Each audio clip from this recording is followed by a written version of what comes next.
हिजो त इटलीसँग म्याचै हार्यौँ होइन, सबै क्रिकेट प्रेमीलाई त दुःख लाग्यो होला। तर यो हार्नुको कारण चाहिँ मेन के रहेछ थाहा छ कि छैन?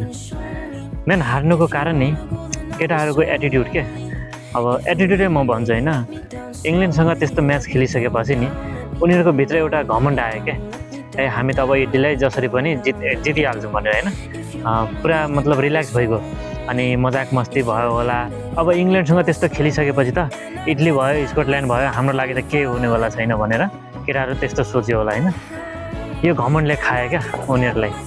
अनि अर्को कुरो, अब हामी फ्यान पनि होइन, जस्तो सुकै अवस्थामा पनि हामी साथ सपोर्ट चाहिँ गर्छौँ नै, चाहे मैदानमा होस्, चाहे सोसियल मिडियाहरूमा होस्, चाहे टिभीहरू यताउतिमा होस् होइन, हामी चाहिँ सपोर्ट गर्छौँ।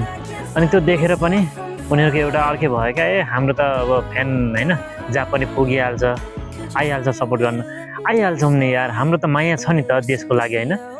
हामी देशलाई चिनाउने मान्छेलाई माया गर्छौँ, देशलाई माया गर्छौँ। तर लास्टमा के पाउँछौँ? सधैँ त्यही हो, गेम हो हारजित हुन्छ भन्दैमा यसरी चाहिँ हार्नु भनेको स्वीकार्य होइन नि त।